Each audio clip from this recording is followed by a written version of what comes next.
Welcome to the 56th weekly episode of Marked Out Radio. I'm Sean. And I'm Dana. And this was quite a week in our hobby, quite a week for our lives, for our how we think about our hobby and how we think about our place in the world and our childhoods and how a lot of what we do in this hobby is very, very reflective of our experiences when we're young, and this week really really makes you stop and think about that. But we'll get to all that stuff later on in the show. So let's talk about first what you did this week. I was away for the past 2 weeks, so I didn't really do anything. But you had something today. Well, it's a good thing I'm so insane. I mean, you've been like out seeing the world, and I'm out seeing like autograph lines, keeping our report section bustling.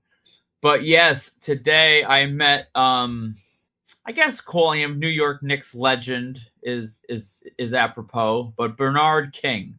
He didn't have the longest run as a Knick, and it was also before I was born. So I definitely have no favorite. All my favorite Bernard King moments is seeing him like sitting courtside as like an old man in a suit. But Bernard was like 15 minutes from my house at a sports card and collectibles shop that I didn't even know existed. I don't think it actually did exist for much, before this. I think it's pretty new. But I couldn't turn it down, so I went down today. I actually almost missed it. I was procrastinating so long. I got there with like 20 minutes to spare. And, Bernard was great. I mean, what's I want to hear about this new card store that didn't exist. What's the what's the draw for someone like that? How many asses can Bernard King put in seats? Well, the only person I saw in there when I got there was a little boy that I would assume is with. I really didn't see a parent, but I don't think he was alone since he was like 9. But there was one kid in front of me, and that was it. But granted, the thing started at 12, and I got there like 1:15. So, I mean, I think a Bernard King guy is probably someone that, I'm sure his people came early. Did he have many people? I wouldn't count on it. I don't even know how, the store itself, like the sports card game is so interesting. Like sports cards and Pokemon cards have sort of blurred, and you see like they sort of share the same roof. That wasn't a thing when I was a teenager, when Pokemon like started. You did not really see them in sports card stores, at least not the ones I frequented. But it was a big store, a lot of space. It's gonna, also I'm sure a pretty big rental every month. I don't know. I would never open brick and mortar. I don't understand honestly how it works in this day and age, how people make enough sales to stay open. But it was a nice store, and anything that's going to bring signings under 20 minutes from my house, I mean, I hope it lasts. What did you get done? I'm never that guy, but I bought an 8x10 at the actual table that they were selling. I was going to buy a basketball until I realized that I'm not that big of a Bernard fan. So a basketball would not work. So I just got an 8x10 because, I mean, how much space do I have? What was the charge for something like that? It was $70 for an autograph with a free photo up. Sorry, my phone is going off. That's why that's why I sound distracted. $70. No wonder why they didn't draw. I mean, as a combo, I think that's fair. He wouldn't be less than that. He would be if they wanted to bring people into the building. Well, the store was hosting the signing. The hell was the company? Some company brought him out. I forgot the name of the company off the top of my head. All these companies, they're popping up all over the place. Yeah. Anyway, but all in all, despite my distraction with my phone and my wrist, vibrating from the phone calls, it was good. It was easy. Bernard was nice. I'll have some video to drop later on the. By the time this episode drops, you should see the content. I can't complain. Did you use your secret weapon to get the video? I did. But to be perfectly honest, I think I could have probably had an old school news camera strapped onto my shoulder. And I don't think Bernard would have A, cared, and B, realized. We haven't talked about that at all. Do you want to? I didn't even ask you. I mean, I don't really think I think anyone sick and deranged enough to do this is probably already aware, and it is what it is. But I purchased a pair of Meta glasses despite not wearing glasses. And I was too cheap to buy the like sunglass. Like I could have got the like lenses that will like turn for like sunglasses in the sun. I didn't. I just went with the blue light lenses. And if you're wondering why, am I getting headaches from reading my phone too much? No, I just want to be able to record better content for all of you great listeners out there. So yeah, I'm gonna be honest. I'm due for new glasses soon, so I will also be availing myself of these within the coming months. So it'll kind of, I think it's a game changer on content. Yeah. Yeah, it'll be fun. I'm excited about it. We'll have them. I will be donning them tomorrow at PWJ, and you can bet your butt I'm bringing them to Pittsburgh. So there'll be a lot of nice. You guys will see my hands in a lot more videos. Which I mean, if any hand fans are out there, that might be good news. This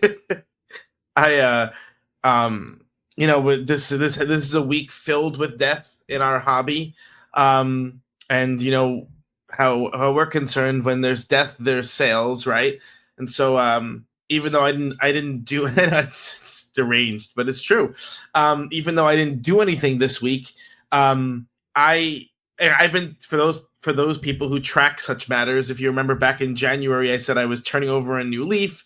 This year I was selling off my collection. I have been doing that. I should actually probably do a kind of an update in the next couple of weeks, because we're at the halfway point of the year now, as far as what I've sold off my collection. But it just so happens that months ago, when I first started this, I put up my 2 Ozzy Osbourne Funko Pops, signed, of course, on eBay, and they've been sitting there for 6 months because I priced them highest on the market now, or at least the highest that I could see reasonably. Now, have we discussed the concept of purposely being the highest price on eBay? We've never talked about that, right? No. So I do that for items that I would be interested in taking offers on, but I really don't care if I sell them or not because I like having them, right? So that's like my way of doing it. So for Ozzy, I had the 2 Ozzy Funkos. They're good.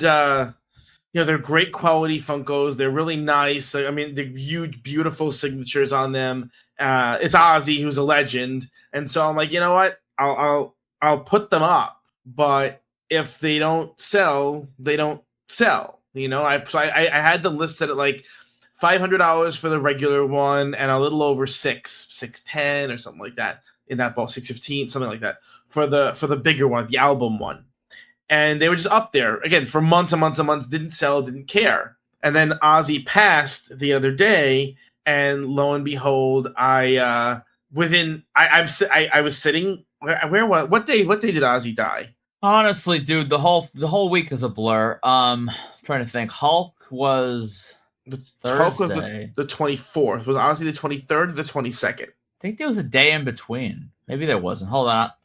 So in any case, I was at this conference. 22nd. Yes, I was at a conference for work, and I'm sitting there. I see on my phone it pops up that Ozzy Osbourne dies, and of course, me being me, the first thing that pops in my head is, I wonder if my top market and my top priced stuff will sell, because you texted me, you're like, are you going to raise the prices of your stuff?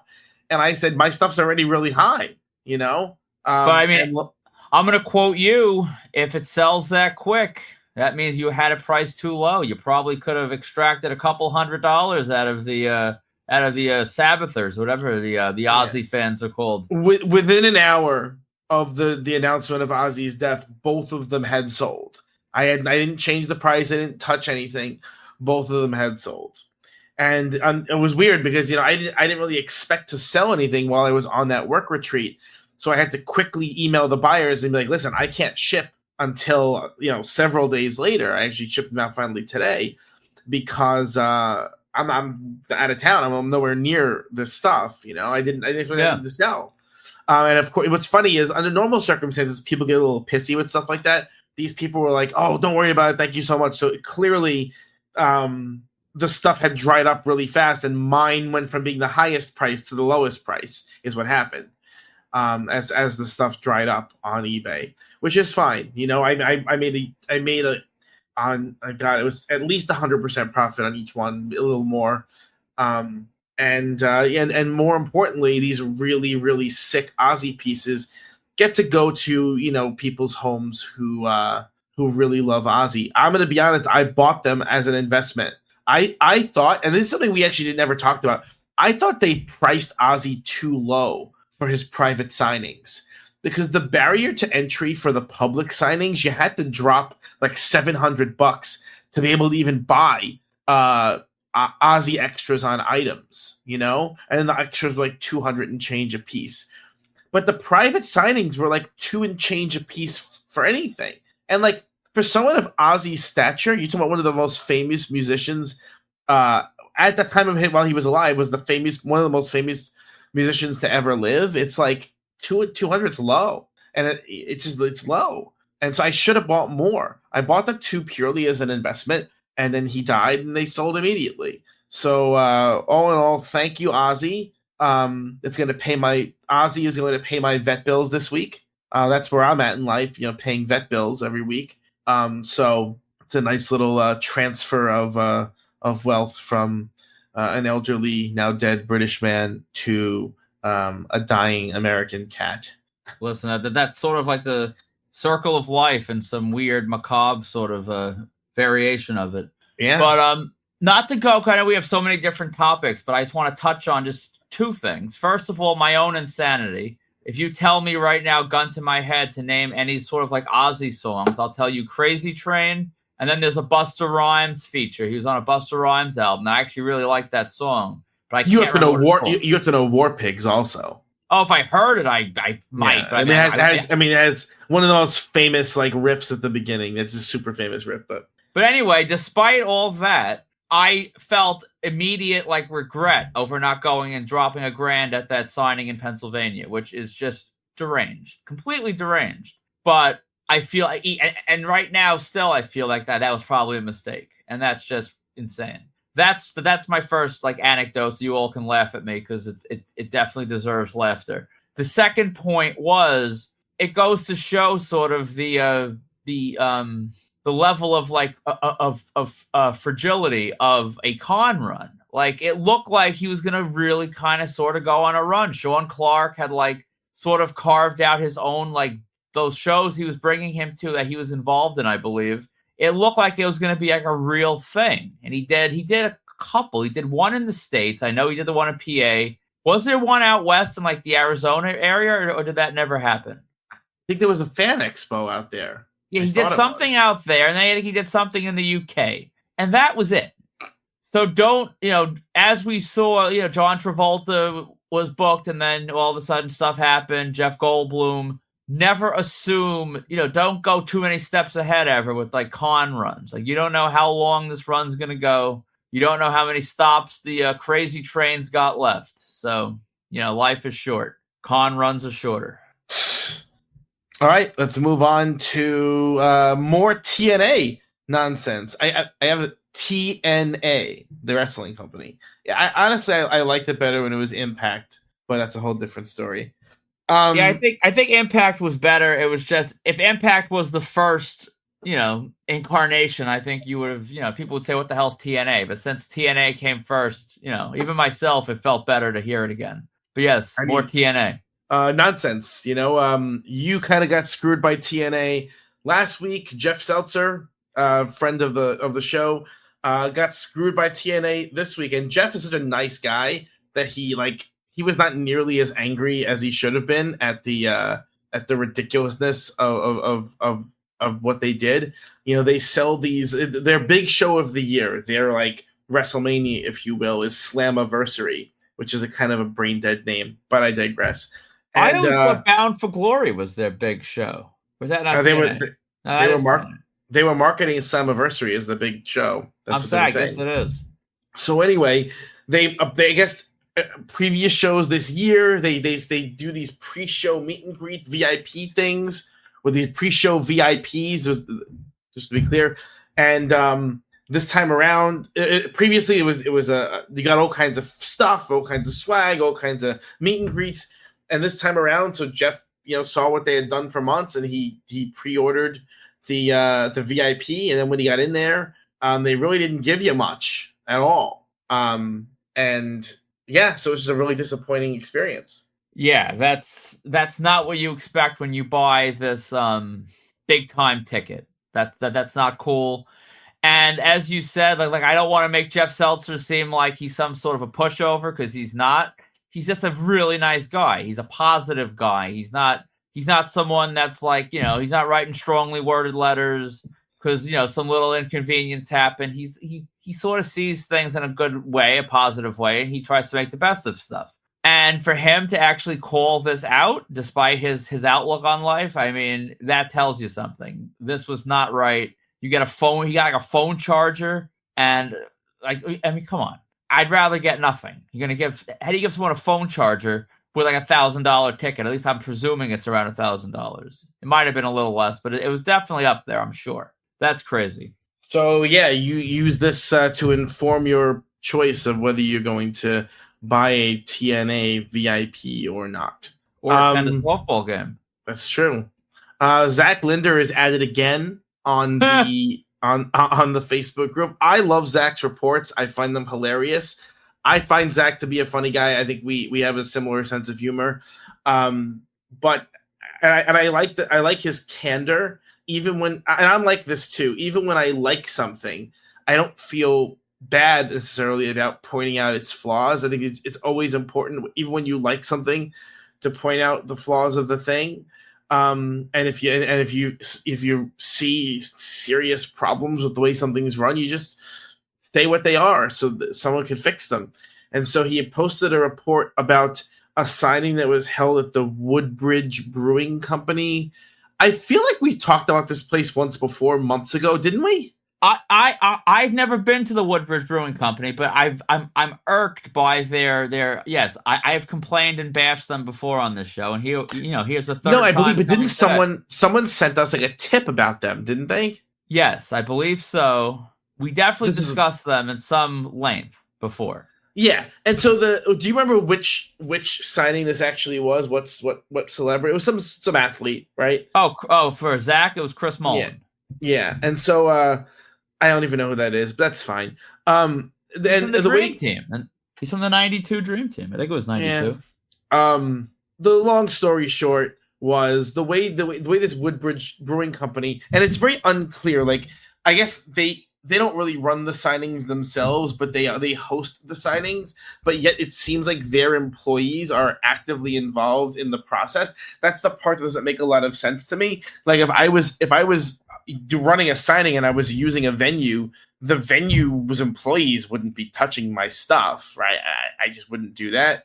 But it seems like they kind of have that thing going. And so in any case, there was a signing with Chris Mullen at Woodbridge Brewing Company. It was put on by another promoter. It was always all these promoters, whatever. Doesn't matter. And Zach reported just generally rude behavior by the handlers. They were rushing people through in an absurd clip, despite the fact that there were no lines. Once again, I believe he said the signing started late because they were doing store stock first. Private stuff or back stock first, just like all amateur hour kind of behavior. But that's really not, the story, because, he posted this long, detailed report, as Zach does. And what ends up happening is these defenders of this, for lack of a better word, rinky-dink little brewery in New Jersey come running onto the group to, I don't know, defend the honor of the brewery or something like that. What are your thoughts? I think honestly, I told Zach that we owe him some sort of a plaque like YouTube sends to the accounts that'll reach like 1 million subscribers. Because he's got like platinum hit after platinum hit as far as these reports go. The whole thing is absurd. The Woodbridge Brewing Company, and I have no qualms saying this because I feel confident in saying that we will never go to the Woodbridge Brewing Company to have them host one of our signings. I don't think Brad Baylor is going to see the inside of a brewing company anytime soon. And I also know if they book someone that we need, no matter what I say on this show, they're going to take my money because, why wouldn't they? So I will say what I want to say, and I think their entire demeanor online, on what I see, how they market themselves, how they handle their business on Facebook, nothing Zach mentioned in his report surprised me. And I think, like, listen, at WrestleCon, I'd be lying if I said I wasn't a little bit, like, it's in the back of my head, and I'm sure it's in the back of your head about the backstock we have to get done. It takes time. If the table is bustling, it gets a little tricky to get it done. But you don't do it at the expense of the paying customers. You're going to make the paying customer stand there and watch him sign your stuff, or not see him at all and have him be in a back room. Like, no, you can't. But there's and just to be clear, you're right. But that is not because we have some kind of special affinity for the paying customer. It's not because like I genuinely care. No offense to our paying customers, but I do not care whether the paying customers like me or not. There's an actual business reason why you do this. Yes. Explain to them what that is. Because you make more money selling things at the table than you do selling backstock. That's why.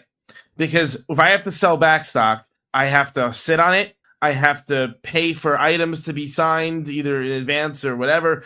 I have to worry about depreciation. I have to worry about stuff getting damaged. I have to worry about shipping.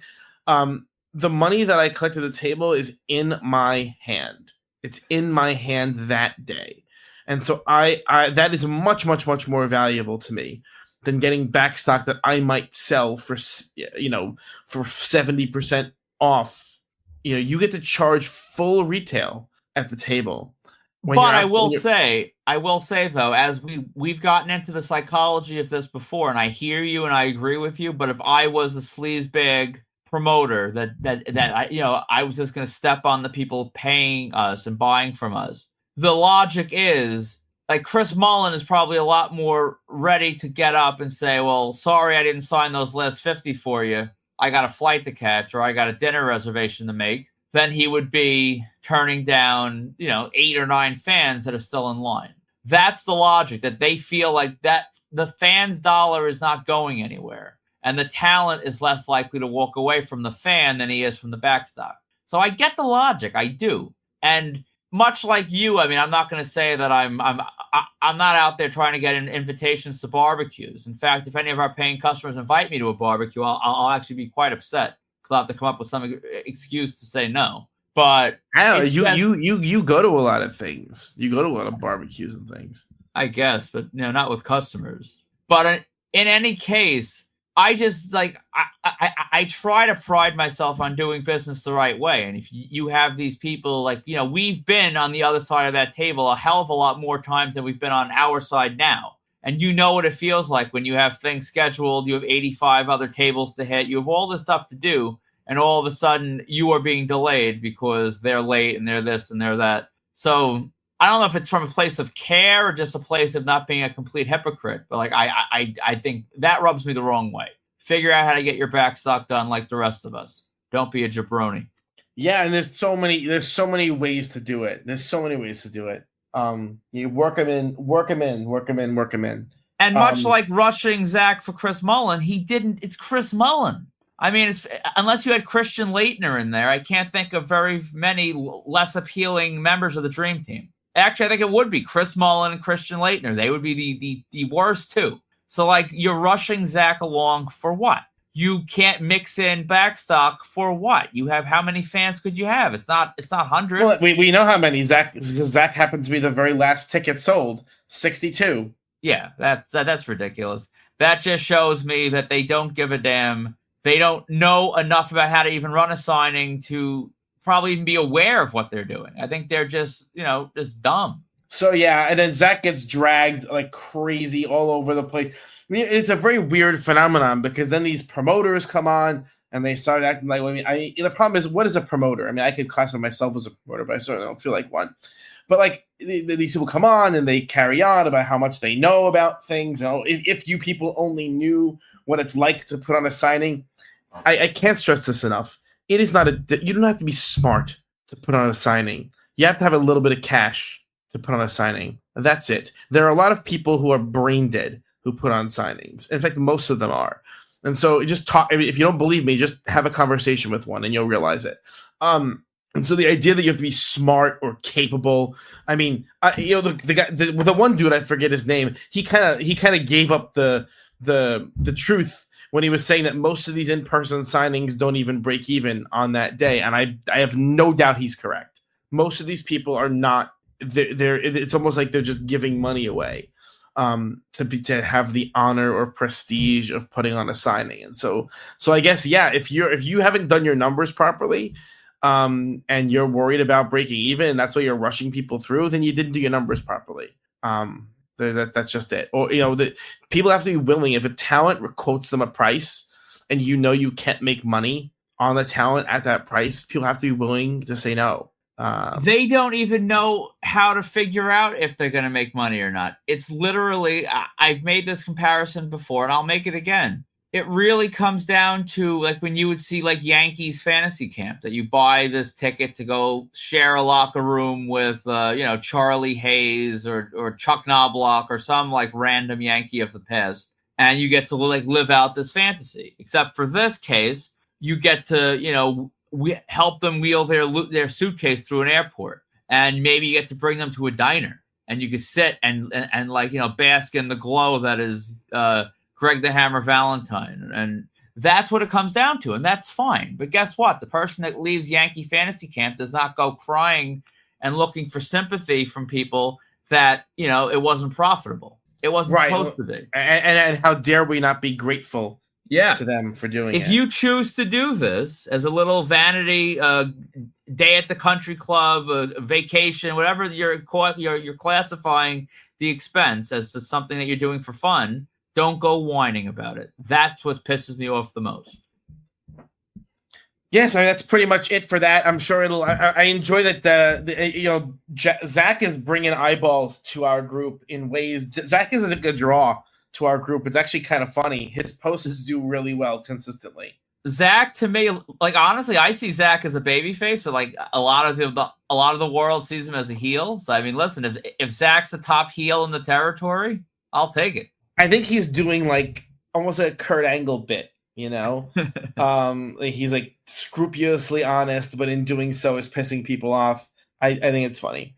Thanks Zach for the reports. They're hilarious, and just watching these very dumb people try to argue with you is also hilarious. And I got into a little bit of fight with the Woodbridge Brewing Company employee myself.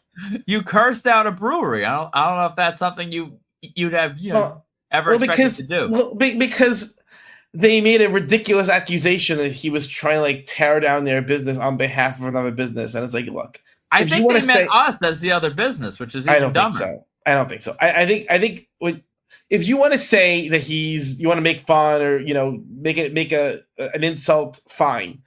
But to make an accusation that isn't grounded in reality, it's the same thing like when Richie was making the accusation that the reason why we're saying his stuff is fake is because we were competing with him, as if we're even selling those things, because we're not. And it's just like funny to me, because that's how that's like for sure that someone is wrong when they purposely use like straw men to argue against. Like, no one is saying the things that you're saying. So the Woodbridge Brewing Company, I can't imagine how long have they remained in business. That was also funny is that like when these posts go viral, then you get strangers to post in the group. And did you see there was someone who posted on the quality of the brewery itself, forget not even the signings? Yeah, listen, they honestly never should have commented on that post, because it like hit all these different algorithms, and there were, for as much defense as there was just as much heat and criticism. That's well over 100,000 impressions right now. Yes, I mean, the Woodbridge Brewing Company should have just done right by Zach and not had that whole thing hit the fan. It is so easy to not be an idiot and run a business, but like, okay, you may be an idiot, but like to purposely be antagonistic is wild. Yeah, it's just unless you're on the marked out message board in the late night hours like 15 years ago. I mean, being antagonistic in business does not work. Back then, I think it actually worked. I think they probably sold more tickets because they were flipping out and fighting. But I mean, in today's day and age, it's not a good look. So that's it for the reports. It's pretty light this week. But there's some con news. So Chiller Theater they came out throwing punches. It's gonna the war between Chiller Theater Con and Chill Out Con is gonna make for exciting fall shows. So Chiller, I have the hiccups now. Chiller Theater announced the Shermanator from American Pie, which I'm sure you were all clamoring for, but they also announced Huey Lewis, who is objectively a massive name. And you flipped out when they announced Huey Lewis. I probably have the weirdest taste in music around. I like I agree. I like old school hip hop, some old school like R&B, and then like a lot of like 80s type music. And I like a ton of Huey Lewis material, a ton. So absolutely, I'm getting him. I got the old guy from the Kinks. I'm getting him. So I mean, I'm in for Chiller. They've got me there already, which is saying something considering I've, skipped several Chillers out of. I would say I'm like a 50-50 of late with Chiller. I don't always go. So if this Chill Out competition is making them really swing for the fences, I mean, as you always say, rising tides lift all ships. And I think that might be what we're getting right here, because Chiller's delivering, at least for me. And not to be outdone, Chill Out announced Anne Margaret as a headliner, and I actually was begging a couple weeks ago for someone to bring in Anne Margaret because I never got a photo op with her, and now, as long as she remains alive, I will get a photo. She's in her 80s, so I will get a photo op with Anne Margaret at Chill Out. So I'm pretty happy. I'm not gonna lie. I just hope she doesn't have any like neck fusion surgeries between now and then. Oh, geez. Too soon. Tom Unger kept the hits running. Not only did he announce Anne Margaret for Chill Out, he announced Bill Goldberg for Big Event. Goldberg is and honestly reasonably priced as well. $79 unit price for either a photo or an autograph, and $149 for the combo. This day and age for a guy of Goldberg's stature is low. Listen, I wouldn't have priced him that low, but I mean, Tom runs shows of this magnitude, and I don't. So, I mean, take advantage of the savings while you can. I think he did say something about it's a temporary price. I think it's going to go up. Like he did that with Big Show at one point, that there was like a really, really very low Big Show price, and then like it went away. So as we always say, the early bird gets the worm. Snatch those discounted Goldbergs while you can. It's really a great price. And honestly, he hasn't been on the scene in so long, and there's so much new product out there. He's fresh. Yeah. So it is an absolute ton for Goldberg. I remember when we met Goldberg at the Long Island Jewish Sports Hall of Fame. Was still one of my favorite street meat stalking things we've ever done. That was a special day because I literally, and at that point I was less deranged than I am now, but I like basically grabbed everything in my house that I could even DVD sets, like whatever I could think of that a Goldberg would arbitrarily like fit on, and he hit them all. Like now I would have needed like a small like trailer. We were there. How long we were there? 5 minutes before he showed up. It was crazy. We get there. We're worried. We're standing in this lobby. This is a very sparsely attended thing. Goldberg rolls up. There's nobody there. We're the only two for him there. I think Max Goody was there. Yeah, right. Max came. You're right. Max came at the. Yes, you're right. And Goldberg walks up and he just signed all our stuff, and that was the end of it. It was crazy. I got him on my Ready to Rumble poster. I had like a few different things that I had for Goldberg. It was amazing, and he's the nicest guy. Goldberg's the nicest guy ever, truly. Yeah. And the other time I got Goldberg. No, I agree. The other time I got Goldberg is when I was doing graphics for the promoter that booked him, and that was like my deal. My payment was just like free combos with like whoever he booked. So I've never actually paid a dime for Goldberg, which I guess is kind of a feat. I know. I paid for wait, did I pay? I didn't pay that time because that was that promoter was I know he gets a bad rap, but I actually quite like him. Yeah, I really got that for free. That was an insane thing that Goldberg. That was what 09 or 2010, something like that. That was the best Spike Con ever. Oh, truly, truly the best Spike convention to ever happen. But in any case, yeah, Goldberg to big event in November. If you need any other reason to get to the big event, I mean, it's going to be the lineup is nuts already. In addition, this weekend, or I'm sorry, it's the weekend of August 1st, 2nd, and 3rd. WWE SummerSlam. They have meet and greets. They added some more because we had said last week the names are all right, but nothing to draw us in. They added more names. They added Bronson Reed, Aleister Black, Drew McIntyre. I would love to get Drew McIntyre, who I don't have. It's just the timing doesn't work out with WrestleCon. So Which day was Drew again? I forget. Either way, he might actually be Sunday, but I'm not driving. I'm not going in on Sunday. If you roll with me for the Office Con, you could do it. I can't do 3 days in a row like that. I can barely do 3 days in a row for New York Comic Con. To drive to Jersey 3 days in a row, I won't make it. I hear you. Listen, we kind of made fun of it. I think it's solid now. I mean, my advice is absolutely still come to WrestleCon. I think Jackson and the Swipe Right guys are going to be higher on the card than the majority of these people, aside from like Rhea and them. But they're future stars. So I would come support us at WrestleCon. But for people that, are at SummerSlam weekend stuff, it's not bad. They've raised their game a little bit. I kind of wish I could do Aleister Black, but much like Drew, like I can't. I'd be cutting it too close to our own obligations. Yeah. So if you're, frankly, I would say I recommend that you do not attend WWE's SummerSlam event and just come to WrestleCon instead. It's actually kind of frustrating that they programmed so heavily against WrestleCon. Listen, swipe left on SummerSlam and come to WrestleCon.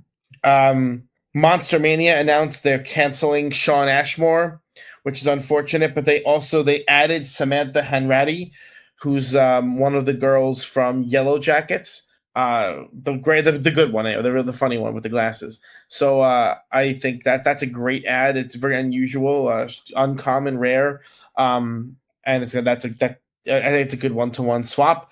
Also, an update on the Method Man situation. Method Man's team says he's coming, but will not let Monster Mania advertise just yet. So Monster Mania went ahead and refunded people's photo ops because they're under the impression he's just not going to come. And we're still waiting on a definitive answer as to what's going on. And it seems like Monster Mania's management is kind of fed up with this. I mean, I think with no surprise, but the Hogan clan definitely made the right decision. They, you don't want to hold people's money for too long. And, we know the pain all too well of having to refund money. Who wants to do that? It's not a good feeling. For as good as the sale feels, I mean, refunding the money is even worse. So they did the right thing. I don't need Method Man. So me personally, I can sort of just watch this with a bag of popcorn and see what happens. If I needed him, I'd be honestly quite distraught with all this. Because, I mean, you get excited he's coming, and then all of a sudden he's not coming. Or maybe he's not coming, and that sucks. It's definitely frustrating. What else? Steel City. Hank Azaria canceled. Kind of a pretty high-profile cancellation.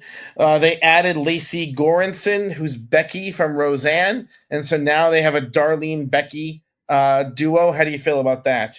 I'm excited. Between Mr. Woodchuck and now the Roseanne duo, I mean, I'm not dreading the Steel City trip quite so much. It actually might be kind of fun. I wish they would add Michael Fishman, who is DJ. It would be great to have all three of the Connor kids, but there's been a little bit of a gap now between Becky and Silence, so I'm not feeling too great. But listen, I already have him. I'll take the Connor sisters gladly. It's a good ad. What else? Rhode Island has been busy. They added more people to the boys reunion, and they also have started with a League of Our Own reunion. So those are kind of two big ones. So they're doing well there. Steel City, you look at that lineup. That lineup's intense. You mean RICC? That's how I see RICC. I'm sorry, you're right. Yeah, I mean the only thing from this reunion week, I was irrationally sort of hoping they would drop like 15 Office people and give me the ability to skip Office Con. But I mean, with how packed they already are with more names to come, I'm fine that they didn't do that. I guess I'll probably end up at Office Con, and it is what it is. But that lineup is crazy. I actually forgot how crazy it was until our pre-show, and yeah, my total tally for that day is not going to be fun. Not at all. Not at all. And really, they haven't even filled out the lower end guests. And Rhode Island tends to bring in some interesting low end guests, and they really haven't started filling that out yet. So no, we're exciting. Not done. We're not done bleeding yet. So we ran Photo with Friday again, and this one was kind of a weird one because a lot of people, I would say most people, kind of chose the same photo in recognition of the death of Hulk Hogan. Just saying that out loud is very strange. And so we're going to talk more about the death of Hulk Hogan and what that means for the autograph hobby after the break. So if you're shopping for autographs, check out www.markedoutcollectibles.com or our eBay store at Marked Out Collectibles. To contact us for any reason, please email markedoutcollectibles@gmail.com or join the Marked Out Collectibles official marketplace on Facebook. All links are in the show notes on Facebook and Substack.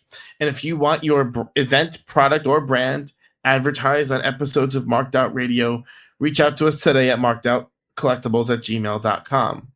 In addition, please subscribe on YouTube, Spotify, or Apple Podcasts and leave a rating and or review.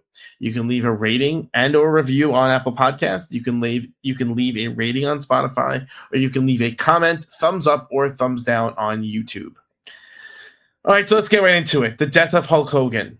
I guess we should just sort of talk about it generally before we get into the specific hobby-related things. So I'll be honest, it was quite a shock Thursday afternoon to get that text from you. I was in the middle of doing something for work.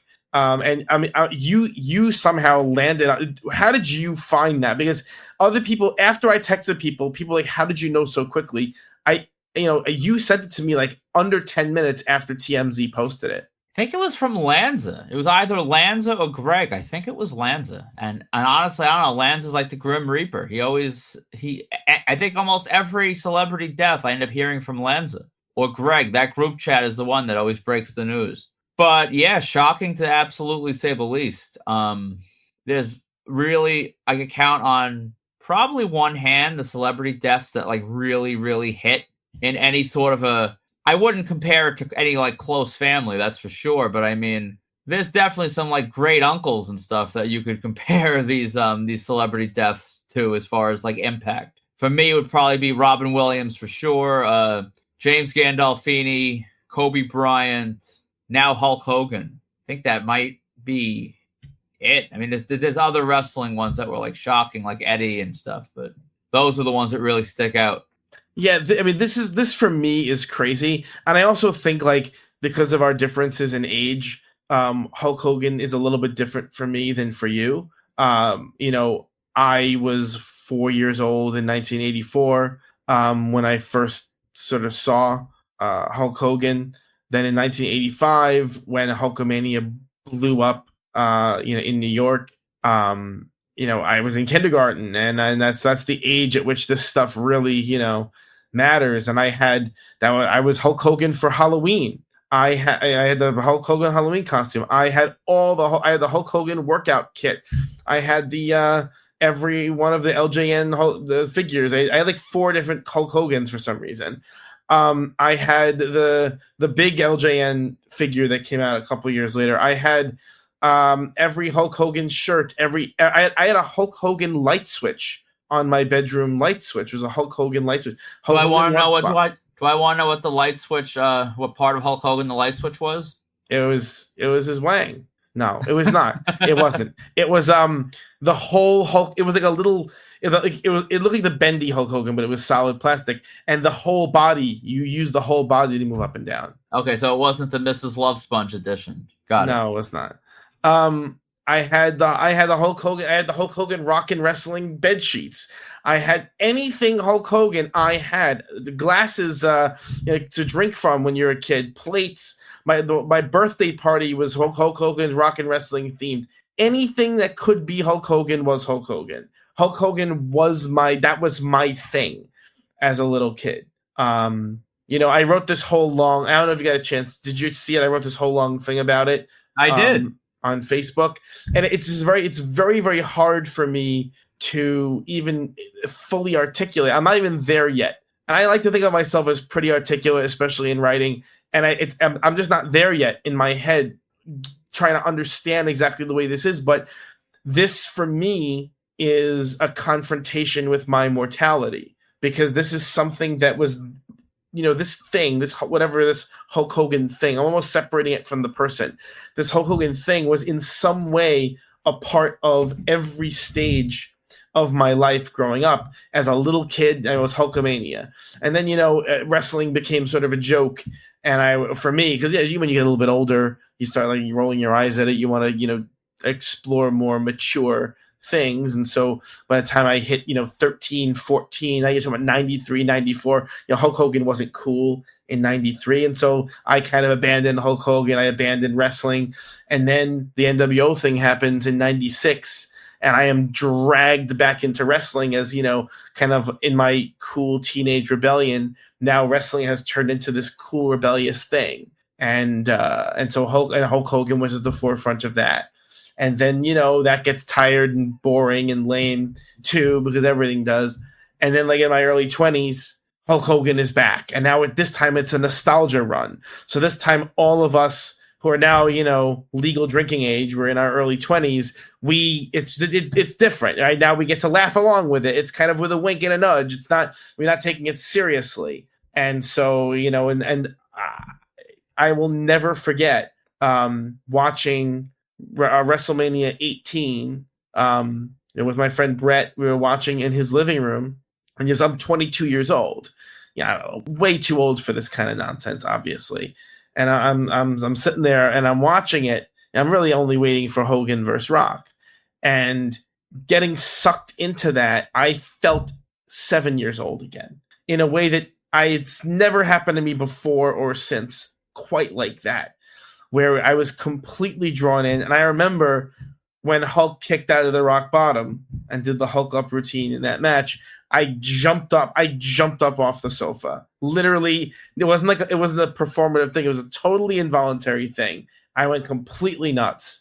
I completely bought in to that, to the suspension of disbelief just for that minute. And see, here I am, 5 years old, 22 years old. And now with my hobby and the business that we do, and the autograph collecting stuff, how integral Hulk Hogan still is. And I could even go into more detail. I mean, in the mid 2000s, my big fandom, if you will, was Howard Stern, and Hulk Hogan became a key player in the Howard Stern universe as well, just by chance. It's a weird feeling, man, when like every stage of your life, this character is sort of there. You know what I mean? Yeah. And like every stage, and like in some way or another. And now he's dead. And it's like, yeah, of course. And part of me is like, of course he's dead. He was an old man who abused drugs and was in, steroid abuser, drug abuser for decades, beat his body up, had multiple surgeries. It shouldn't be too much of a surprise that, there were complications from surgery. That's not an outrageous thing to happen. That's not something to go, wow, damn, I never expected that in a million years. Of course it's not outrageous, but yeah, it hit me like a truck on Thursday. I still have not really thought it through. And maybe there's nothing to think through. Maybe I'm sitting here going, what does it mean? And it probably doesn't mean anything. It's just one of those things that, of course, that's what people reliably do, right? People reliably die. That's one thing we're all really good at. So yeah, it's a very depressing thing. But that those are like the thoughts that have been going through my head over the past couple of days. And meanwhile, everyone who knows me, because they know how I operate, they know how I think. Everyone was texting me like, "Oh, did you list your Hogan stuff?" And you know how, for me, my mantra is everything is for sale. I say that all the time, and yet I didn't list any Hogan stuff because I feel a certain kind of way about it, and I'm not sure if I can articulate that to put that into words, but I think I can on my level, and absolutely right. I can't compare with like you coming up in like that rock and wrestling era. Like I didn't. My early memories of Hulk, like as far as the feuds from the tapes I would rent and from the like Superstars and Challenge, I think back to like the Hulk versus Earthquake when he got squashed and he was out for a little while. I remember it felt like forever as a kid, and the whole thing with hell's the other thing I just said, Earthquake, and who was the other guy? Oh, Sergeant Slaughter, like that whole feud. So I started with Hulk around that time. I watched him through. I think I was probably one of the few people excited at WrestleMania 9 when I rented the tape and saw him come out and win the title. Like most people weren't. I was. I followed him to WCW. I made Nitro my first watch. I would watch Nitro live and record Raw, even during like the Dungeon of Doom stuff, because I wanted to see Hulk. NWO, obviously, I mean, at that point, WWF was cool again with Austin. But I mean, the NWO was always my favorite. That was, I mean, I can't take away from Hall and Nash. I was big fans of those guys. But I went through probably, I mean, you weren't caring about the early WCW run because you were older of Hulk. Me, at that age, I was 7. So Hulk fighting the Dungeon of Doom was like awesome. Like, there's Kamala, there's Earthquake dressed like a shark. Like, how much better can it get? So I liked all that stuff. I think the stuff you came up on was more iconic. I kind of came up on the B-sides of Hulkamania. What's funny is I tell this story to people to show what an absolute lunatic I am. But I was obsessed with wrestling from basically 84 until 91. I was obsessed with wrestling. And then Hulk Hogan was 91. WrestleMania 6 was 91. No, it was 90. It was 90, right? 90. When Hulk lost to the Ultimate Warrior at WrestleMania 6, I quit wrestling. I thought I was like, this is ridiculous. There's no conceivable way that the Ultimate Warrior can beat Hulk Hogan. This is stupid. That was my thinking as a 10-year-old kid. And so I just stopped watching wrestling from WrestleMania 6 all the way until, believe it or not, seeing an ECW on MSG at midnight while having a sleepover with some of my friends and seeing Rey Mysterio and Psychosis on this. So this is probably either late 95 or early 96. And I was big. I was on the internet pretty early. I had internet access even in 94. And so when I saw this ECW thing, I was like, what the heck is this? This isn't wrestling. This is crazy. But I looked it up online. I looked into it, and I saw that I had no idea Hulk Hogan was even in WCW. I didn't know what WCW was. I knew the NWA, like from Ric Flair in the 80s. I didn't know what WCW was. And then I was like, oh, Hulk Hogan is on Nitro. And then I started watching Nitro. And I really didn't even start watching Nitro until like 96. And I was already, I was 16. And then with the NWO stuff, I was completely hooked and completely back in. So between 90 and 96, I didn't watch wrestling at all. I didn't even know what was going on. I didn't even know Hulk Hogan was in WCW. I remember it being like a news story when he was having that big parade with Ted Turner. Like I remember I can distinctly remember my mom telling me the news that like Hulk Hogan was in WCW. And that's when I started watching WCW. Like I had those Galoobs, but I mean in the early 90s, the Galoobs, I knew Sting. I knew who Sting was, and he was awesome. But like the other ones, I think I definitely used that Barry Windham as like a jobber for my Hasbros. But so it's fun. I had all the Galoobs too, but it's as weird as this sounds, it's like those were like wrestling. My relatives knew that I liked wrestling, and so but they didn't know what I had. So like the relatives who didn't know that I had collected Hasbros would get me the Galoobs. So I had most of the Galoobs just because I got them as like bad gifts, basically.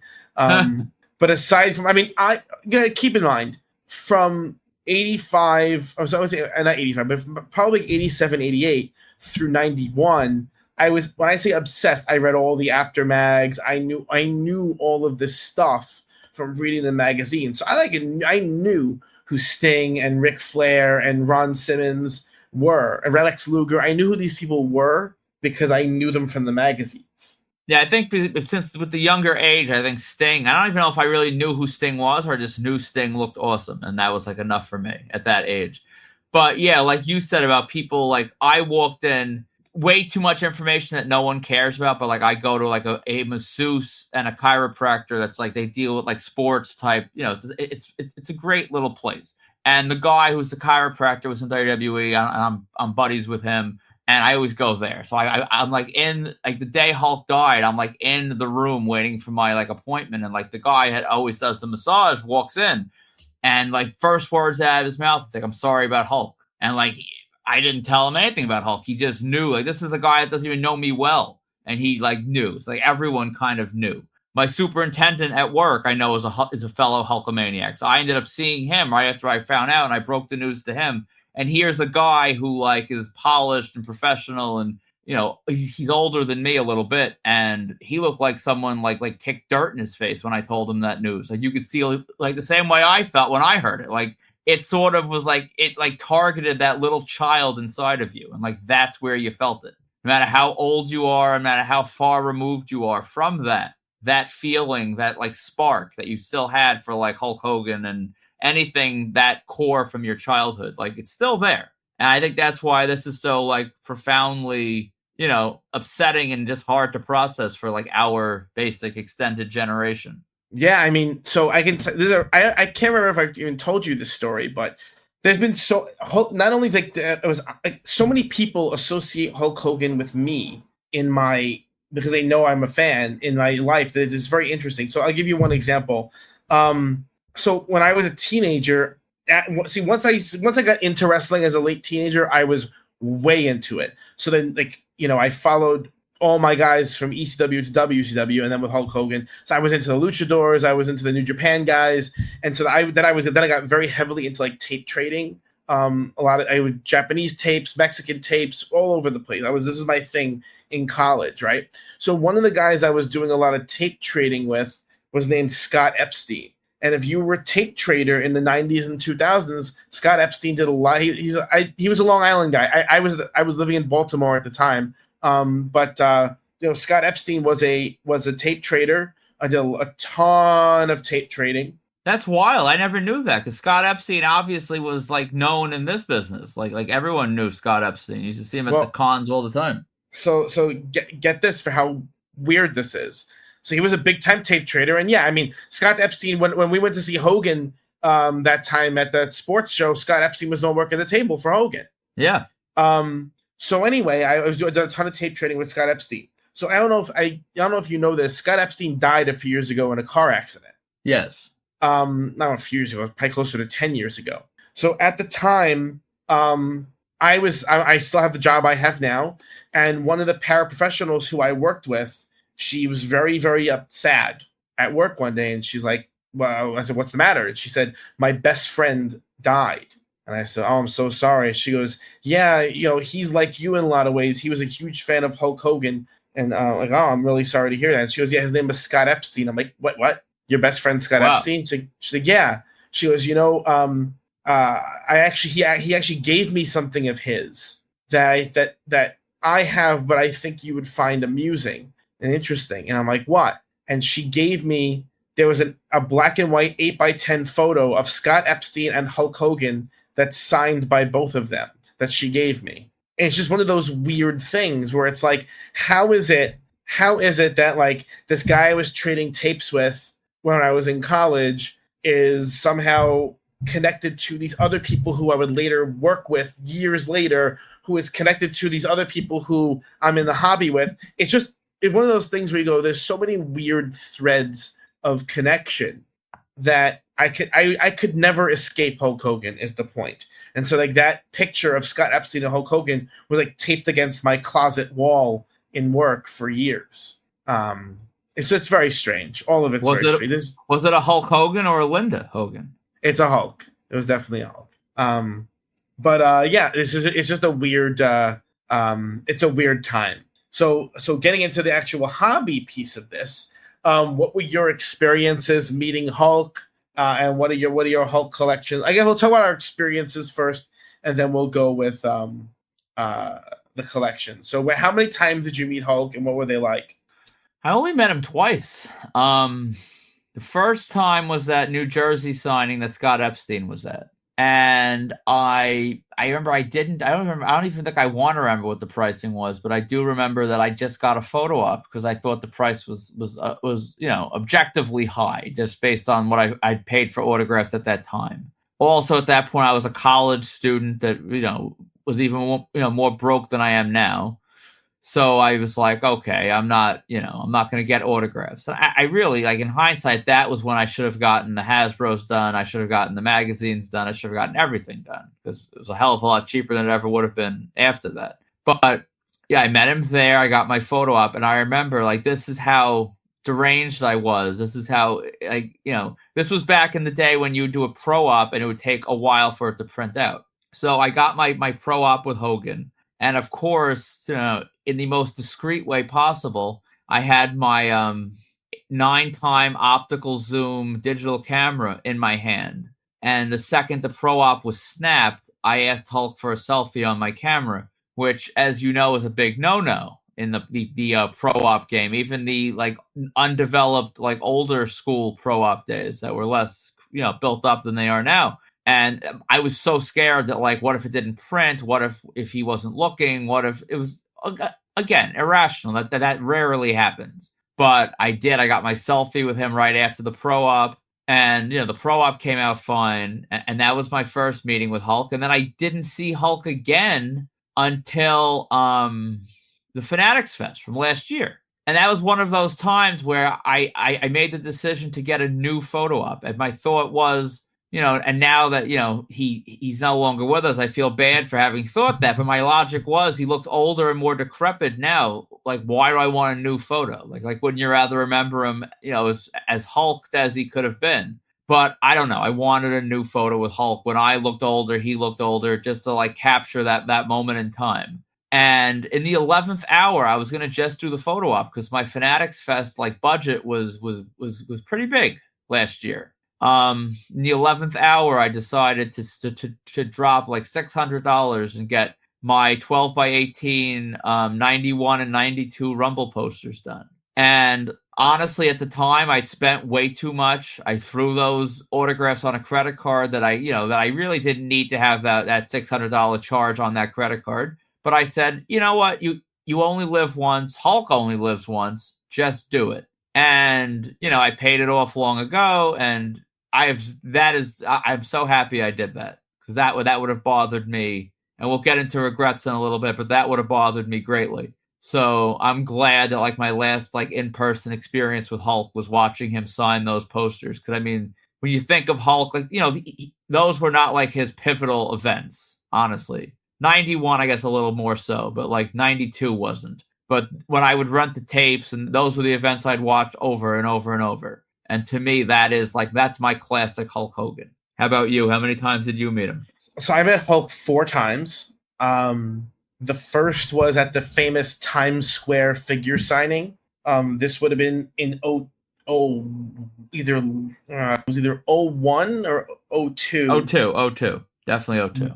When I don't think he walked through the doors in WWE again in 01. It was 02 when that happened. All right. So it was 02 when he came. It was the NWO figure. It was the first figure for WWE or WWF as in the NWO. It was it's an infamous one. Matt Cardona was there. He's on the DVD.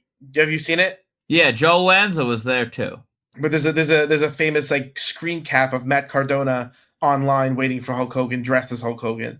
From that signing, lots of people were there. It was a famous signing. No photos allowed. The line was, endless. It was a gigantic, endless line. You still have the figure? I do. It's signed in black Sharpie. Yes. Here's a funny thing. Several people had them for sale on eBay, including Lanza. And I would always see it, and it was like at this point, like a fading black Sharpie. And they were never that expensive before his death. And I always wanted to buy one. And then I'm like, what's wrong with you? Those figures were honestly hideous looking in hindsight, even though I remember them fondly. And who the hell wants a figure signed in black Sharpie for like $100, $90, whatever? And I never did. And honestly, that's something I would probably add to my regrets list, that I didn't scoop one up for $90. Because that is a moment. right? That was that signing, and that was that. Yeah. For that figure. And I remember being so excited. That was the first time I met Hulk Hogan.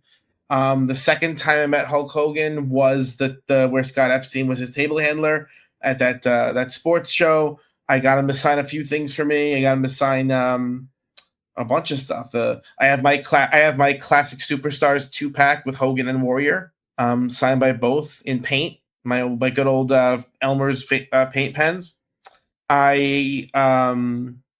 I got my No Holds Barred original theatrical poster signed by Hogan there. I had a lot of great stuff, That was that signing. Then the third time, I'm shocked you didn't go to this one.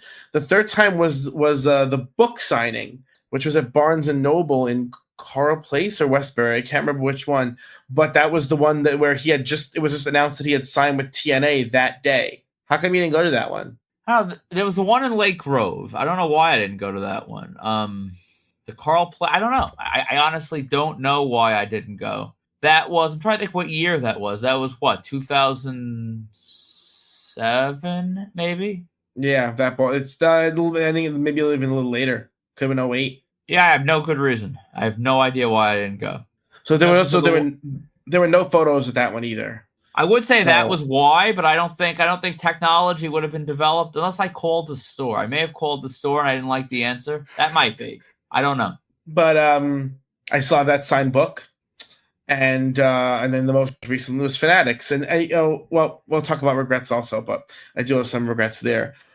Experience wise, Hulk was always awesome. Every public appearance, every signing, it was awesome. He was awesome at Fanatics. He was really funny at Fanatics. He was in Times Square. You could tell he was really feeling it. He loved it. The book signing was this gigantic line. He was great, right? I mean, he's always great. Yeah, he was a professional. He always handled everything the right way. I mean, you're talking about a guy that, and this isn't like, what we talked about before, like fans being grateful, but Hulk was getting paid for the vast majority of what he did. So I'm not grateful that he let us pay him. But this was a man that was in immense pain, like his back, all these different things. And you never saw him in a bad mood. At least I never did. You never saw him that he was out of it. He was always Hulk Hogan, no matter what he was feeling like, no matter what age he was. When you walked up to him, and I remember we remarked about this at Fanatics. That obviously was not Hulk Hogan of the 80s. That was not Hulk Hogan fighting Sergeant Slaughter. A couple decades had piled on by then, but you walked through those curtains and you were not looking at Terry Bollea. He was Hulk Hogan. He made you feel like you were with Hulk Hogan. And I'm sure up until the end, I didn't do the beer signings because I just didn't. I hate free signings in general. But I'm sure at that point he was in great pain and he was traveling around the country, and every report I heard from those, it was positive. No one had anything bad to say, even up until the end of his public career. He was really a class act as far as his Hulk Hogan handling of meet and greets. Yeah, the meet and greets were always about as good as it gets. That's undeniable. And so let's move the regrets up here, since we've been talking about them a few times. I don't want to keep referencing them. I have a fun regret. So at Fanatics, because I had so much stuff to do, I let you. I mean, you nicely did it for me, but you actually got all my autographs for me from Hulk for Fanatics. What the hell was I even doing? I was on Punk or something? Yeah, I think you were on Punk. You missed Hulk going nuts about those figures that he swore up and down that he never got paid for and that he didn't authorize them. But I didn't get that experience of having him sign them, in front of me. Yeah. And it's a regret, and I always thought he'll be around. In fact, we were joking when they added Eric Bischoff to Steel City. We were joking that means Hulk Hogan was next. It was inevitable. To be honest, I think they wanted him. They've been. I heard it from the owners. I don't know who the hell the owner is, but I've seen someone at these shows that acts like the owner. I'm pretty sure that's who he is. And I heard him in person telling someone that he had been after Hulk for a while. And I mean, we know why, the flight situations and all that. And for this show, obviously, the obvious reasons. But I think they wanted him too. So, yeah, I had always done that thing where I said, I'll have my stuff. We were joking. We were joking at Fanatics. We said we're gonna get everything we can done. I'm not gonna leave anything behind because he could die. We joked about it around the Fanatics time that it was important to get everything signed that we needed signed because just in case we never saw him again. And but I always in my head is like, Hulk Hogan's not gonna die. It's Hulk Hogan. And so I just you handled it for me, and it's something that I'm not happy about. What are your Hulk Hogan regrets? Well, listen, the first one is probably it might be the most irrational of all, but there was that appearance in the city. It coincided with some pay-per-view. I don't remember the year, so I wouldn't even guess on which pay-per-view was in town at that point. But it was in Manhattan, and you had the Hulk Hogan, Ric Flair dual photo op. I know, old school Mike went. I think Lucas went. Like, a lot of the old marked out guys went, and I didn't because my logic at the time was I have photos with both of them. I don't need that, and I don't need that now. But I'll be damned if I don't wish I had it. It's a cool op with arguably the top two on any Mount Rushmore. That is a regret. The other regret was that I wasn't in a position at Fanatics Fest after how much I had spent. I wish I had a little more flexibility at the time financially where I could have dropped like a couple grand to truly get everything done. I mean, I got my top two done, but I have a stack of WWF magazines that I'll never get signed. I never got Hasbro's done. I could have gotten more figures. I don't have an Ultimate done. I wish I could have spent. This is all bad. It really is. Like Hulk Hogan, there's very few people for me that even come close to Hulk Hogan. It would be Hulk Hogan. It would be Ric Flair, who I actually feel more, if Ric Flair died right now, I'd have less regrets autograph-wise than I do on Hulk, for obvious reasons. But this is not a good thing for my long-term psyche. I think my unannounced, we can't really announce it, but we're doing some stuff with Sting next weekend. And I think my Sting pile has grown by a couple since the Hogan news, because it's like, don't wait for tomorrows that may never come. Yeah. My other Hogan regret is not just traveling to wherever that Hogan, Hall and Nash photo op that was, whatever event that was.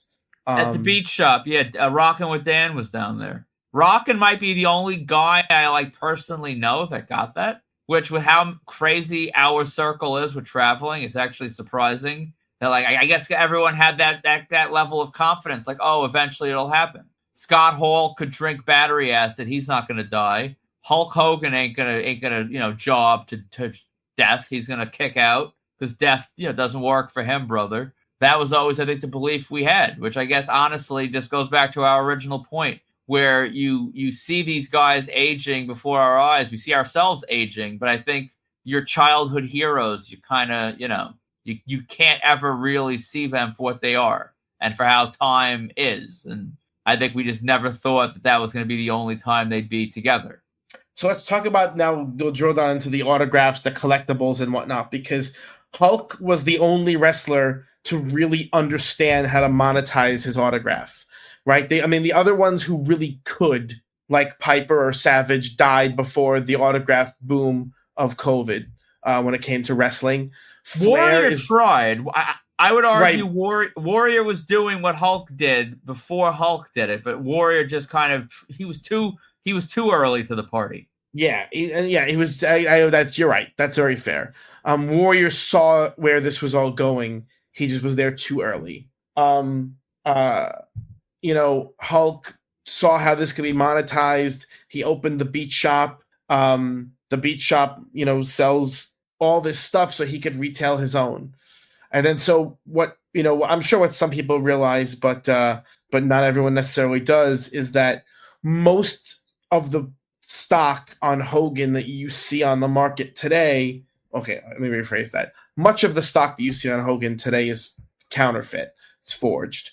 But a decent chunk of the Hogan stock comes from people who traveled to the beach shop to set up privates with Hogan, private signings. And so let's just get right into it. We were in the process of working towards doing that. We had started set up some of the logistics, some of the pricing. Okay, so something to understand is COVID changed everything. Not in just, I know that's like an annoying thing to say because it's so vague, but like even in terms of pricing for this kind of thing, when the beach shop first opened, people were setting up private signings with Hulk Hogan. Do you remember what the early unit prices were for those people? I don't, but I do know Ray Duchek was one of the first ones on the ground, at least in my circle, that like got that done. I forget. I think Ray told us the price on the episode, but I don't recall it off the top of my head. So the early private signings were $50 per unit, flat, back then, and that was until maybe 2021 or 2022, when the volume of those signings started to increase. More and more and more and more people started to do them. So when we inquired about setting up the signing, it was the minimum price per unit was $100. That was for 8x10s, and you had to guarantee them at least 200 pieces. So you're looking at an absolute minimum buy-in of $20,000 to get you in the room with Hulk Hogan at the beach shop. And if you got anything larger or different than an 8x10, there were different prices even at wholesale. So once again, the reason why it's important to bring this up is if you see people selling Hulk Hogan stuff, all right, if you saw people listing Hulk Hogan stuff that was recently signed on the market, and it was priced in such a way that was not taking into account a minimum wholesale price of $100 per unit, you can be 100% sure that it's counterfeit, because that's what they were charging down there. Now, did there exist older stuff from his previous private signings? Of course. We're talking more modern items, And so we were quoted 100 per, but there was an interesting, and I thought at that we could probably work with that number, but there was an interesting caveat.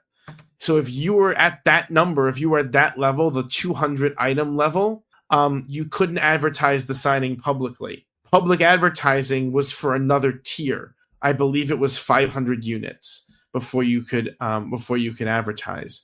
So that's why when there were those private signings where it was like, what was the name of that store in the Northeast that was running them? Heroes Hideout. Heroes Hideout was Heroes Hideout. They were doing it in conjunction with like Dark Parlor and these other. They were all pooling their numbers together to get to that 500 unit count or the 1,000 unit count, because then you could advertise, and then that's like the holy grail. If we ran a signing at 100 units, could we sell enough? 200 units. I'm sorry, I meant $100 per unit, 200 units. Could we sell enough to at least cover enough of the nut to travel down and do it? Sure. Could we sell enough without advertising? No. And I'll talk about it, because I wouldn't have, while it was even a remote possibility, but we were like, contemplating like reaching out, like like behind the scenes. You can't publicly advertise. That doesn't prohibit you really from having a whole bunch of private conversations with good customers and vendors that we consider friends and collaborators and colleagues and what have you. And we were sort of like working through what that could look like. But I know on my end, I thought if you're guaranteeing $20,000, I thought that would sort of release you from the confines of the tiers. I want to be out from under the tiers, not in not in the sense I had an entire section worth of Pontiac Silverdome chairs or Gem Mint 10 rookie cards or anything like that. But like when you're dealing with, figures and 12x18s and all that stuff, you don't want to have to pay more. Because when you lock into the tier, it's not even a situation like if you're doing something like this without tiers, it could be a situation of strategy. Like he who picks the best items long term is going to do best on the venture. But if everything's locked into the tier, there really is no doing. It's like going to a thrift store today in the eBay age, where like everyone knows the value and it is what it is. So there was no angle. You're going to be competing with the beat shop with the same tiered pricing that they hold everyone to, just on a different scale. And yeah, it just wasn't going to work from me, from my end. And truthfully, before Thursday, Hulk Hogan 8x10s on the secondary market were just not commanding too much over $100. No. There was no market to sell these. I imagine, though, some of these guys who we know who went down and did it didn't sell through all their stock and are now sitting on a little bit of a pile of it, which is considerably more valuable now. Although I haven't tracked like the generic value of an 8x10 from Hogan since Thursday. I imagine there's been a bump on those, but I wonder how much that keeps up. Obviously, certain items, belts and things like that, are worth a lot more, but Hulk charged a lot for those. Thank God I grabbed that signed Winged Eagle in that collection purchase. That's right. I forgot about that. Yeah, I sold my signed. I wonder what my signed Winged Eagle was worth today. Jeez. I'm looking right here. Signed by Superstars on eBay. Sold one for $165, an 8x10. You have a 16x20 Thunder Lips for $255. So I'm going to be honest right now.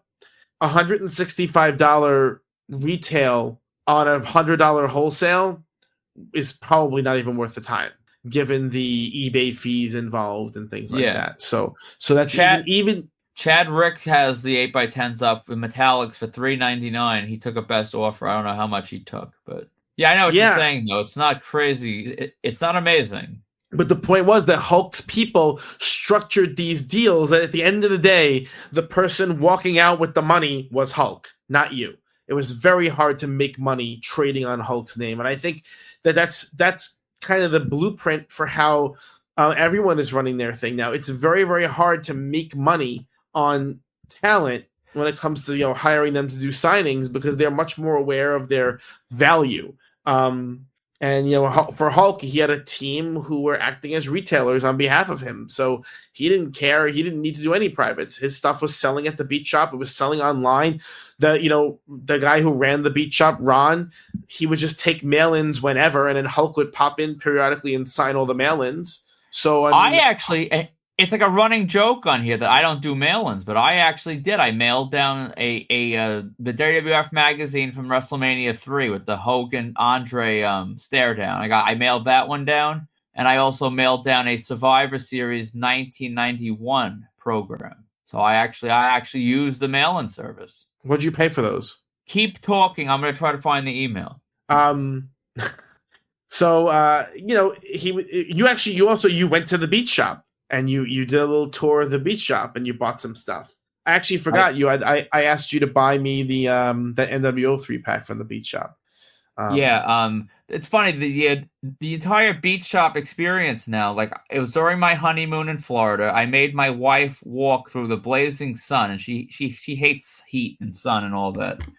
And she was she was dripping with sweat. We walked into the beat shop, and it's like doubly sad now, because I mean you're in the beat shop. Like, even though I knew you weren't going to just walk in and find Hulk, that was always like, you always had like that hope, like, hey, maybe today's the day Hulk's in. And I remember like the gentleman that worked in the beat shop was insanely nice, and we talked to him for probably like a half hour. We were in there chatting with him. And maybe a year or so ago, he like tragically died, and like that was like all like they posted on the beat shop pages. I remember I was like, I mean, it's a sales clerk I spoke to once. But I remember, like, I was, like, sad when I heard the news, and, like, my wife was sad. Like, he was so nice. And I remember I made him, like, I bought the NWO 3-pack Funko signed by Hulk, and I got it for you as well. And I had this guy, like, packing. He was, like, wrapping these things in bubble wrap. So, like, I could cram them in my already overfilled suitcase and check it and not have, like, a pancake. And to his credit, I mean, it came back in one piece. I had to decide. I didn't get Nash on it because I mean Scott was already dead. But now I'm thinking. Yeah. Now I'm thinking I I don't usually do it, but I think I might get Kev and have him do it up with like the Hey Yo or something just to sort of fill the gap where Scott was. I think I might. I think I'd feel too weird doing it. I don't think it would make me feel good. So I'm gonna not do that. But I absolutely understand the impulse to do it because it would look better with that on there. But I don't know. So did you find the price from the beach shop or no? I didn't because it's like 5 years. I All may have right. to wait until next year to find Yeah, that. we'll figure it out. But one of the interesting things, obviously, the Hulk stuff on the market. So I saw there were people keeping track of the number of Hulk items available on eBay, and how yesterday there were hundreds and hundreds of items on eBay sold for Hulk. Do you think the Hulk items stay elevated in price like a Roddy Piper, or do they come back to Earth? I think they come back to Earth, and honestly, that might be more so wishful thinking because, like, and I didn't even touch on that. You did, I didn't. I didn't sell anything from Hulk, and no, that's not because I had some feeling where I was disrespecting his legacy. No, I don't think his spirit would struggle with me selling his stuff. If anything, Hulk would be the first one selling stuff to make more money. Hulk got business. I just didn't sell anything because honestly, no matter how many pieces I have, it's never enough. So like selfishly, there's more things I'd like to get. So I hope they come back to Earth. I'd like to get an Ultimate. I'd like to maybe, hit a Hasbro at some point from someone I trust, somewhere I trust. So I hope it comes down to Earth. I think it should. Piper was a weird enough case where I think he died long enough before the boom where he was so common when he was alive. But like, honestly, if you walk into a big event or any wrestling convention right now and be like, hey, show of hands, who here met Roddy Piper? Vast majority of our collectors out there today didn't. Hogan, and a few years from now, that'll be the case with Hogan. Like every 5 to 10 years, that the hobby kind of resets. People die, people move on. It's the true lunatics like us. Then we're like the alligator and the cockroach, where like we just live through different generations and we just keep going. But so I think it's going to come down. But I mean, I'm sure much like in life, the beach shop is going to dictate the market in death. I don't think for a second that stuff sold out. Like it's all marks sold out. They weren't letting that stuff go at the living price. Ron was up there pulling instantly, as he should, and he's going to relist. Well, I mean, as soon as Hulk died, they closed the beach shop, so it's been closed. I wonder, and I forget, I left a comment on Facebook on one of the threads yesterday or today. I wonder how much companies like Fanatics or the Beach Shop or Fitterman have the American Signings, ASI, how much they have in Hulk backstock. I know Fanatics has backstock. I know some of these companies are holding. I wonder how much they're holding for a time like this. I would hope. I would hope they're holding a lot. I mean, if you have warehouse space, if you have liquidity to do that, I mean, we were dealing in Hogan stock, and we can't hold. We only have so much room, luckily by design. But I mean, if you're dealing in a warehouse like of the magnitude they are dealing with, I mean, a guy the magnitude of Hulk Hogan who is accessible, you gotta have 1,000 pieces. Like why wouldn't you? What's a good reason not to? Maybe they ran out and didn't get them redone. Maybe. You sent me the thing before with that Target thing. So I don't know if people knew about it, but there was actually a limited edition Hulk Hogan multi-pack figure set being released through Target that was going to come signed. I mean, Dana pre-ordered it. I pre-ordered it. It was going to be $100, and it was just announced today that the signatures were never done in time. To be fair, my order is still on back order. That was someone on the Major Pod group that got the alert. It was canceled. I assume they're going out in rolling waves. Like if one's canceled, I'm sure they're all going to be canceled. Oh, of course. It's not like either the things were signed or they weren't signed, right? If they weren't signed, we're not getting them. In theory, he could have signed some, but I don't think that would have happened. I think it's like you said, it's all or nothing. But that would have been a cool thing, Yeah. And the other thing I want to just say, everyone knows my stance. We're not going to get into it for real. Like the people that were crying, oh, the other thing Zach did that I thought was just amazing, he was selling his Hulk Hogan, like He-Man style Superstars figure on every group out there. His price was relatively fair. I mean, $500 the day he died, unpunched, like card, like the little the little, what the hell is it called? The like hook thing was like unpunched. It was flawless. And oh my God, the heat he got. He was getting heat, and people were like angrily messaging him. Like they were so upset, and like it's ridiculous. I didn't sell anything because I just love Hulk Hogan too much, and I did. There was nothing I wanted to lose, but I know a lot of people get mad and they'll bash the ambulance chasing vendors. And listen, a lot of the vendors out there are ambulance chasing, probably myself included. I'm the first one to go list and stuff when someone dies. But I was doing a Google to see if I could grab an Ultimate before they sold out. And I clicked on a Fitterman link, and Fitterman, I forget the exact price it was. I think it was $249 it showed on Google for whatever it was. And I clicked it, and when the link actually opened, they raised the price to $500. They doubled their price. And there is a major company, as they should. That is supply and demand. When demand is spiking and supply is dwindling, you raise the price. That's not disrespecting the dead. That's smart. Well, yeah, because you're selling something that can no longer be produced, right? And so anytime you have a supply chain that is suddenly just disappears, then of course it's. And one thing I did today, which I'll talk about now. When I went into for the Bernard King signing, I went into the store and I was just looking around before it started. And I remember I sent you the picture. They had a 16x20 Fanatics print WWE hologram. It was an actual good. It wasn't a Mr. Man Cave Fanatics hologram. It was a good one. I was on my hands and knees inspecting it. They didn't raise the price, and if they did, their price was too low when he was alive. It was professionally framed, double matted. It was $329, and I texted it to you. And what did you say? I said, "Buy it for me. I'll pay you back." And then I ended up buying it for myself. That was yeah. I snaked you on that one. A 16x20 professionally framed and matted. That right there is $150 to $200 frame job alone. I saw it. So for a 16x20, it's a no-brainer. Nice big graph. I mean, listen, I actually felt kind of. When I went back for the actual signing, I looked at the wall to see if he had a second one. I would have grabbed you the second one, but I honestly sent it to you. It wasn't like I just snaked it because you wanted it. I wanted it myself. I was hoping you would talk me out of it and be like, "Oh, that's high," or "Oh, that's stupid," or "Oh, that's something to talk me out of spending $350." And you did the opposite. So thank you. And it really makes me even. I don't know. This stuff it's so weird thinking about this stuff because at the end of the day, he's a stranger and this is a hobby and at the same time, this all feels very weird talking about this stuff. We've been joking, and this is something that we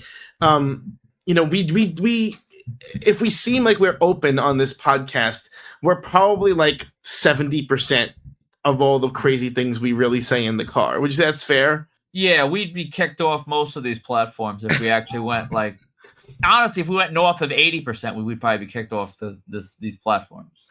We just, when you're driving in the car for a long time, going making towns, brother, you just everything comes out and and I think usually delirium kicks in at a certain point. At some point, and so we talked about all this stuff. We've talked through what merchandise wise, how are you feeling when Hulk dies, when Flair dies, when this one dies, when that one dies?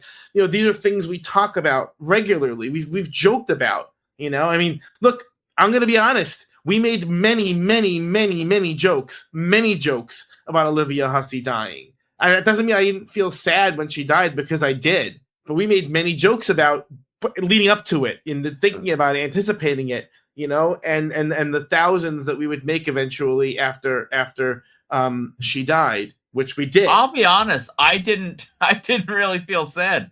I didn't have any connection to her, and you didn't even know who she was when we booked her. It was really, and she wasn't the loveliest person.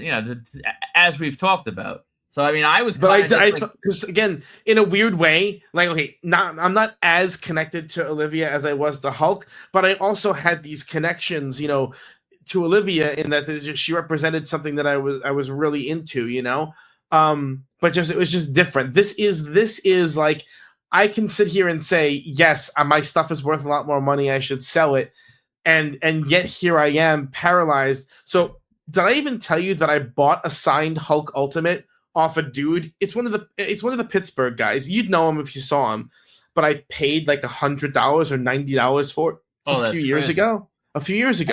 Yeah, it's crazy. And so I have it. It's like, I think it's Beckett Witness actually. This Hulk Ultimate, and like I'm sure I can get triple what I paid for it at least right now. But like, and it's Staten Island blue, whatever. But do I wanna? And I don't really I don't collect Ultimates. I bought it because it was cheap and it's Hulk. Do I want to sell it? Do I keep it? What do I do with it? I'd say keep it. Of course, but you keep everything. Yeah. Do I take this opportunity now that the value is high? Do I take this opportunity to cull my collection down to the things I really like only? Here's a hypothetical situation. What could you get right now for your WrestleMania 1 original that just came back with? You actually got to drop that in the group. You got to make like its own post for that to show that. I ought to. I intended to, but then this, honestly, it came. It arrived in between those 2 weeks of travel for me. I just got home last night, so I haven't my suitcase isn't even unpacked yet. I think the right lunatic right now, that's like a $5,000 piece. Because I mean, how many are out there? Sign that nice? Probably none. With the quote, that level. With the quotes, right? That is a $5,000 piece. But like for me, I'm never going to come across that again. No. So I mean, sure, the $5,000 would be nice, but it's not like life changing or anything. And I don't know, it's hard. These things are really hard. That's a really hard one. I think that's such a sick piece. I think the best thing I ever did with Hulk, and this was years ago. I saw someone on eBay had 12. Like everyone knows my little like weird niche that I enjoy. I love the miniature pay-per-view posters. And someone was selling WrestleMania 1, WrestleMania 5, and WrestleMania 3. And they were JSA Witness back before JSA Witnesses were like really like exploited. This was from one of those sports shows he did. I think it was in Illinois. And this guy was selling them. I think I paid like $100 each. It was like a buy it now. They were cheap, and I snatched them up, and I've since like added to them, and I have 12, 13 signatures on each. Well, not the WrestleMania 1 because most of those guys are dead. But that was like one of the best things I ever bought, because I mean, having him on these it makes me feel better about what I didn't do. At least I have more than any sane, rational human being needs. What do you think the Hulk Hogan Ultimate Warrior Classic Superstars 2-pack is worth? I mean, I think anything under like $3,000 would be ridiculous at this point to even like field it. But to me, that's the pinnacle. What's better than the Hogan Warrior Classic 2-pack? You know what I mean? That's the pinnacle of figures right there. I'm saying honestly, I mean, probably not quite as valuable as the it's probably more common. There's probably more out there than the WrestleMania 1 dual sign with the quote. But I mean, like legit, I mean, I don't know if I wouldn't part with it, period. Like you said, I keep everything. Like I got that 3-pack from that collection with the Mega Powers. Not the Mega Powers, the Mega Maniacs. Yeah. Hulk, Brood Eye, and Jimmy. And I'm thrilled I got that. So yeah. I had that signed by all three. I sold it years ago for way less than it's worth, obviously, now. But yeah, it's I wonder what my Winged Eagle belt is worth. Yeah, I said it before. Winged Eagle at this point is probably $10,000. It's probably, I sold it for $5,000 or $4,600. I think 10 is reasonable today. It was like $4,600. I mean that you got Warrior on there, you got Hulk on there, Sid's on there. It was everyone who held that belt except Andre, Savage, and Yoko. And the one I bought is like beat up. Yours, mine was pristine. I'm saying that's the difference maker. I'm not saying mine is worth that. I'm saying yours was because it was like out of a museum case. It was pristine. It had the WWF logo on the plates. It was the original issue. It was all signed in silver paint. The signatures looked magnificent. No, I'm not silver. It was the white paint. It was about as good as it gets, and it's gone. And yeah, Gun I to don't your know, head, man. I can get it right. Get that belt. You're cutting out a little bit. I'm not sure why, but I do know what you just asked me. I'm curious how this comes up on the audio later. I needed the $5,000 when I sold it. So what I can't really speak to like, oh, would I pay $5,000 for that now? Yeah, that's my question. Maybe. Yeah, sure. I think I would. $5,000 now means a lot less to me than it did a few years ago. So I think I would. But I don't think I'd ever get it. I'm not gonna find it. So, all right. Anything else on Hulk? No, listen, R.I.P. Hulkster. Yeah, my life has changed. My life has changed today. So what's coming up for us? You have Long Island Tropic Con. You're still slated for that, but this weekend coming up, we have, I think tomorrow, or by the time you guys listen to this, it will have been yesterday. So we're going back to the future for a second. PWJ Damaged Goods 2. We have a bunch of people there. We got Kylie Ray and Jackson Drake, Marcus Mathers, Zeta Steele, Emily J. Excited to see them. We'll be there. We'll also be on August 1st and 2nd. We'll be at WrestleCon all day, both days.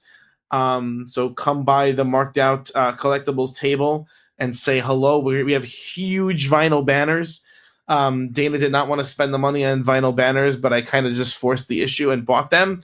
So now we will have huge vinyl banners. So when you see them, you can mosey on over. I think they look sick. Yeah, I was against the vinyl banners because it truthfully costs money, but yeah, they look great. Truthfully, if you really do an analysis, it's probably not worth it. But go ahead.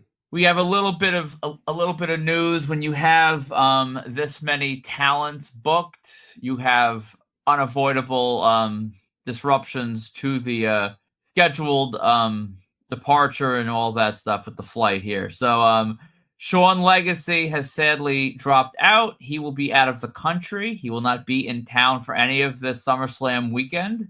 So Legacy let us know. We honestly refunded. This is the way we do business. We refunded everybody before we even announced it. So people back in the old school ways were like the epic photo ops when you would sort of find out of a cancellation by email with the refund. That's how we did it.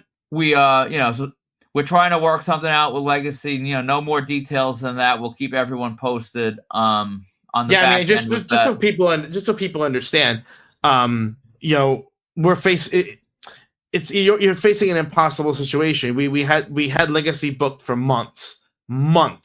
Yes, rock solid. And then you get a text out of the blue a week before the show. Oh, sorry, I'm not going to be in the country that week. And you're like, what are you going to say? Right. There's nothing we can really do, unfortunately. And so we had a similar situation with Tiara James, unfortunately, who had to drop out because I believe she was pulled to go to SmackDown that day, which makes sense. And now I believe we lost one more. Yeah. Let's talk about all the subtractions before we mention the addition. I actually that was one of the distractions I had early in the podcast. I received a text message from Diamond Virago. I don't want to get into her business, but she is going to be unable to attend WrestleCon next week. And, it is what it is. Ironically, and then just funny enough, I don't even think we had her announced. I think she actually dropped out before we even announced our first round of guests. But we had Kelly Madden booked 6 weeks ago. And she had to drop out because she had a conflicting booking. And we replaced her. I forget who we replaced her with. Tiara James. Oh, okay. So Kelly texted the other day and she's like, hey, I'm sure your spots are all full, but I'm available again. And I texted you and I'm like, we don't really have room for her, but what should we do? And we decided that we would sort of make it work. And I that's what I said to you. You never know if someone else drops out. All of a sudden, we need that extra body. And sure enough, I mean, we do. So it's going to be Emily J and Kelly Madden in that early block. And then it'll be Emily J and the Shooter Boys. So, I mean, listen, thanks to Diamond Virago, Emily and Kelly get to sit down. So, we weren't going to have chairs otherwise. They would have to sort of rotate. But now they can relax and sit. Well, but not relax too much because, I mean, we got fans to wheel and deal.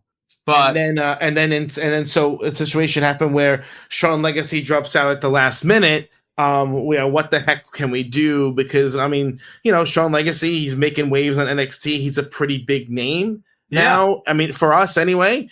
And so thankfully, last minute we were able to get Jack Cartwheel to sub in for Sean Legacy, so that Saturday afternoon slot is going to be Jackson Drake with Jack Cartwheel. Yes. Thankfully, our good buddy Jack was he was in town. He was excited to do it. Jack is easy to work with, and the night before this appearance, he is facing Cappuccino Jones in the finals to crown the first ever WWE ID Men's Champion. And if I was a betting man, I think Cartwheel's got a pretty good shot because, I mean, the ID title is supposed to be, defended in a lot of different territories, and he makes a lot of towns. I have zero inside information. I didn't even harass Cartwheel by asking him about it, but I would love to be able to say we have the ID and the Evolve Men's Champions at the table at the same time. Belts or no belts, but we'll be trying our damnedest to get every belt we can there. But I say we have a pretty good shot of that happening. Again, we'll know for sure. We will know a lot more after we speak to Jackson tomorrow, I think. I think it's going to be pretty cool nonetheless. I'm very, very, very glad to have Jack Cartwheel there with us. Yes. Actually, I need to remind me right after we get off the air. I need to do the refunds for Diamond. Yeah, absolutely. So anyway, that's for WrestleCon. You're going to do the office thing. I still say did you prepay it yet or not? No. So I think you're going to bail. And of course, we're going to be we're going to be at Steel City Con and at Monster Mania. So feel free to say hello at either or both of those.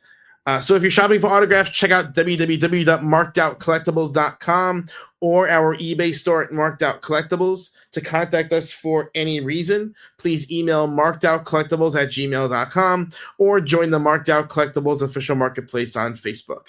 And so right now, as far as the all our pre-orders are pretty much done at this point. For PWJ, they're done. For WrestleCon, they're more or less done by the time this airs.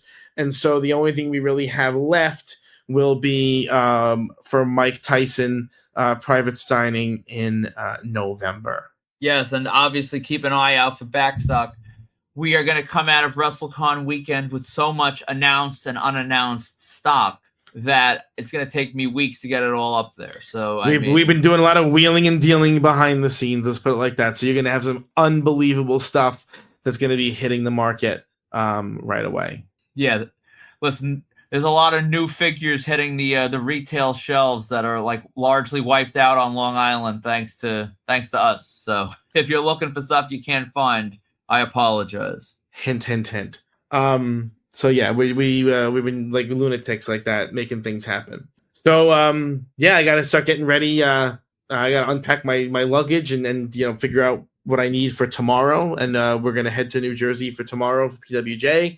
And then soon thereafter, we'll be at WrestleCon. So busy summer. It's busy. So you good? I mean, I don't think I'm going to be good this week after Hulk for a couple more days at least. But I mean, I think I've said all I need to say. So I'm good in that regard. So you rest in peace, Hulk Hogan. You will be missed.